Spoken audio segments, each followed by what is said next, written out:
it's Christine from the European Startup Association, and I'm here with Ali, and one of our members, and she also was a speaker at our previous European Startup Festival in Malmö in Sweden, which is also where she and the company is located. But I'll hand over to you so that you can introduce yourself and a bit more about the company. Oh, thanks, Christine. Great seeing you again, by the way. Yes, so as you said, I'm Ali. I'm the growth marketing manager for a marketing startup called Brandox. We are specifically marketing technology, and yes, we're based here in Malmö, Sweden, which is awesome. So what we do is we provide something called a brand asset portal, which is a way for marketers and creative teams to store and share and organize their graphic assets. So that means anything from logos to pictures, videos, templates, anything along those lines. We store them, host them, and allow you to share them with anyone within your team or externally. So yeah, that's a bit of what we do. Oh, very good. Thank you. Why is this important? Because me with the marketing background, I know these kind of importance of having a proper logo in the proper format stored on a site or somewhere where people can actually access it. But why is a platform that you offer basically important, and why is branding in general important for startups as one of the most important things to do in their startup actually? Yeah, I think branding is something that startups tend to see as secondary. There's a lot of focus on building the business, building the client base first, and then maybe we'll, look at our brand colors or our logo. A lot of companies think, let's just put in something that's a temporary placeholder. But what people don't realize is that branding affects how your customers see you, and it affects how you look as a company. It affects how much professionalism is associated with your brand, for example. So I think startups really should be thinking about branding from the beginning. Maybe not day one. You want to have a conversation with your customers, for example, first, figure out your product market fit, all of that. But you also want to have one eye on the image that you're projecting to the world and to your clients, because that's going to matter. And if down the road you're producing material that looks all over the place, that's going to affect how people see your company. So it's definitely something to consider, and I think it's not considered enough. I know, for example, I've worked for companies where this has been a secondary thought in the past, and it does come back to bite you a bit. So yeah, it's pretty important. Yeah, I completely agree. And coming from a marketing background as well, working in branding agencies, I know how important it is. And I thank you for saying it, because what you said, because people always think branding is a logo. But like I said, it's the image, is the overall brand identity, image, whatever you want to call it. What do you stand for? And you basically should actually, I think from day one about this, because developing a logo and a font and colors and tone of voice and stuff is different. But what's actually important to you? What are your values? What do you stand for? Which is the basic foundation for all the branding that you do, which will then be all the foundations for every activity that you're doing. And like I said, if you look all over the place, it's difficult for people to recognize you, especially as a startup. Yeah. If everything looks different, you have a poster, you have a website, you have business cards, and everything looks all over the place and doesn't fit together, then it can be very difficult for people to recognize your brand again and build a brand image. Because you don't have a brand image like this from day one. When you are a startup, you need to build up that image, and you need to live on everything, deliver on everything that you're saying. I mean, I think people, when you talk about brand image as a whole, people do get a bit intimidated. I've seen that, even before working for Brandox and being part of this journey. It does get a little overwhelming when you say, well, it's more than the logo. It's, the image and your identity, and people are like, whoa, I'm not ready for that. That's a little too much. Yeah. But I think what you just said earlier is so important. If you start from what does your company stand for, if you outline that in the beginning, it makes it a lot easier to make these decisions as you go forward. You don't have to have everything nailed down immediately when you launch, but you should always have that incorporated into every step of your growth process. And you should have an eye on, okay, how do our company values come through in everything that we put out to our customers, and also internally, because something that gets overlooked a lot is the importance of having a cohesive brand identity within a company, because your employees and everyone that joins you on that journey from startup to scale up to beyond, they're going to need something to hold on to as well. So branding and brand identity matters in internal communications just as much, or probably even more, than external communications, giving your employees something to connect with so that they can pass that message on to other people as well. So it's a pretty important aspect of company culture as well as company identity. Yes, yeah, I agree. And I think what you guys offer is very important, because sometimes, even if there's like a little thing that was updated in the logo or anything, or maybe you changed a font, or maybe you changed the logo completely. Sometimes you will never change any of this. This is fine. But you need to have one place where people can go to find the right files for the right thing. So which brings me into one of my next questions. What are like common mistakes that you guys see as well, which is probably also why the company was founded in the first place, that people have done, or that you've seen even in previous workplaces or working with customers? I know that on your website, for example, you have stuff like, okay, you need to send the logo to someone. Where do you get it from? Do you send a Word document, which is not what you should send? Stuff like this. But yeah, what are there any common mistakes regarding branding and logos and everything that has to do with it that you came across in the past? Well, the story of Brandox is that we started as an internal startup. So it grew out of a communications agency, which is based here in Malmo, called Odd One Out. And Odd One Out has worked with companies as big as IKEA and Assa Abloy, and smaller startups as well, like local companies. And something that our founders kept running into was asking, okay, we need these materials to make this poster or this website, to update your website. And then you would have this like 20 email long chain, or 20 emails going, okay, I don't know who has it, who has this, who has that. And that led to so many mistakes and so much time wasted, essentially, when you could be doing other things, frankly. And one of the most common mistakes that I, even before Brandox, kept running into was people just assuming, okay, well, I have this logo saved, on my computer from 3 years ago, and I'll just use this. It's a logo, right?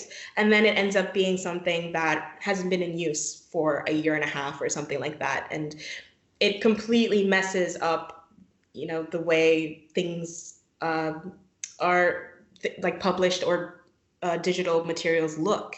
And as we said earlier, that affects how customers see that.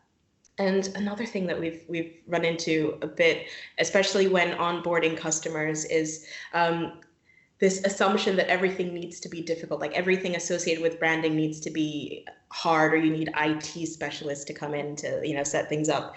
And we're like, no, just like click here, drag and drop, upload this. And people are like, is it really that simple?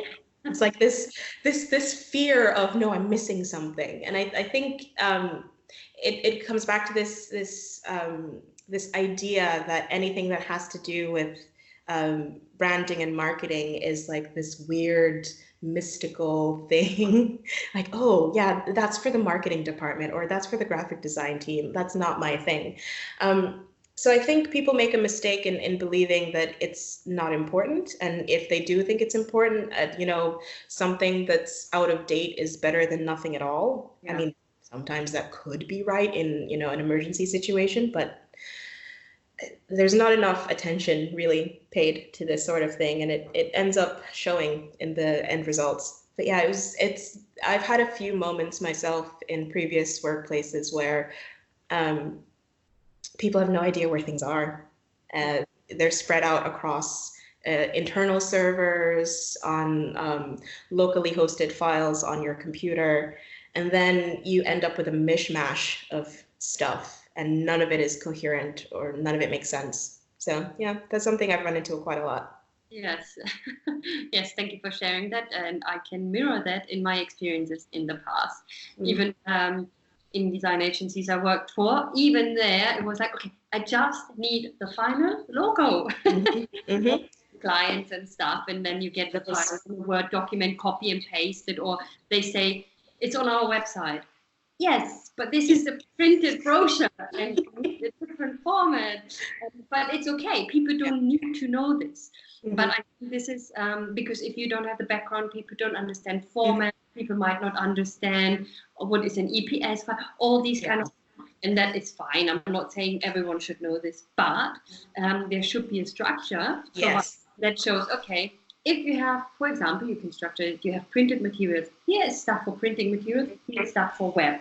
And reasons, and we don't need to go into all of this because it's not a lesson about everyone, but there are differences, and sometimes people get annoyed if you ask again and again for the right format because they think that, but you have it now. You already have it, You already have it because it's on the website. No, but it's gonna look like this. We've had that quite a lot as well. And that just kicks off a whole conversation about, well, what's the difference? You have that, and it just leads to a lot of frustration. So I appreciate that if a platform like yours, and if it's structured in the right way for that company, for everyone to understand who doesn't have that knowledge, which again is fine because everyone, if you can't ask a purchasing department to know these kind of things, for whatever reason they might need something specific, then something what you offer is amazing. Do you have any top tips for branding? If I'm a startup and I want to start, top tips, I mean, a few things came out of our conversation. Anything specific, where to start, what to start thinking about? You said, okay, start thinking about what you stand for. And I said as well, okay, what's important for you? What are your values?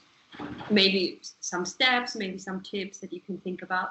I think even if you don't use a service like ours, it's always a good idea to have at least one place or one location, even if it's a Google Doc, where people can go to, and that will lead them to the material that they need or the supplies that they need to get the job done.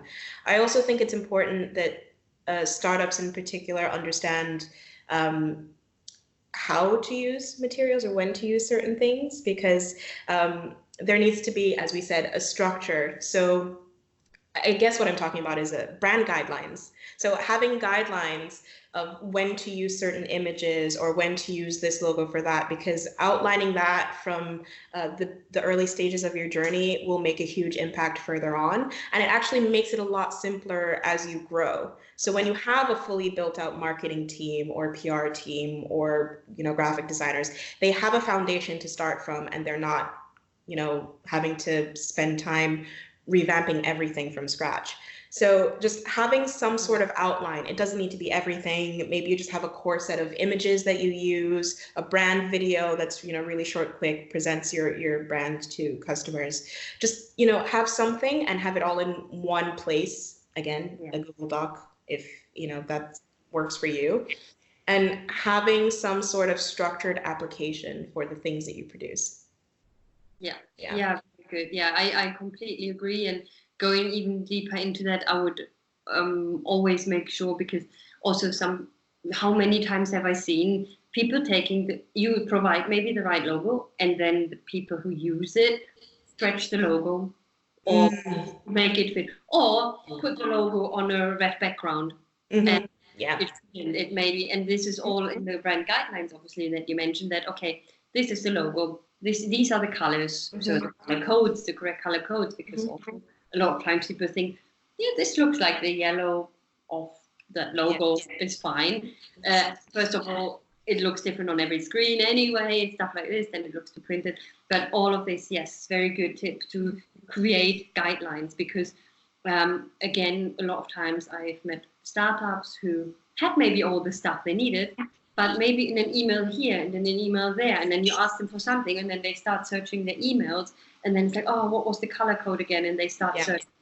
If you have something compiled in brand guidelines that are at a certain place, like yours, your platform, with all the materials that you need, then you save a lot of time and mistake, which is the whole reason why you started everything you started, I think, like I said at the beginning.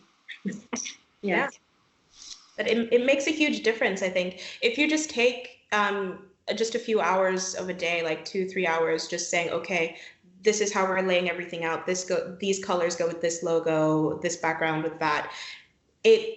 That time that you spend in the beginning will save you so much time further on. I think there was a study that showed that the average office worker spends 19% of their day looking for things, and that adds up to about 8 hours every week. Wow. So that's a full work day just looking for things. Yeah. So a good reason to start sorting this out. Yeah, exactly. I think just having one place, no matter what tool you use or what platform you use, just having one centralized location, in the business, they call it a source of truth, but having one location where, people know, like, okay, I can go here to find this information that I need.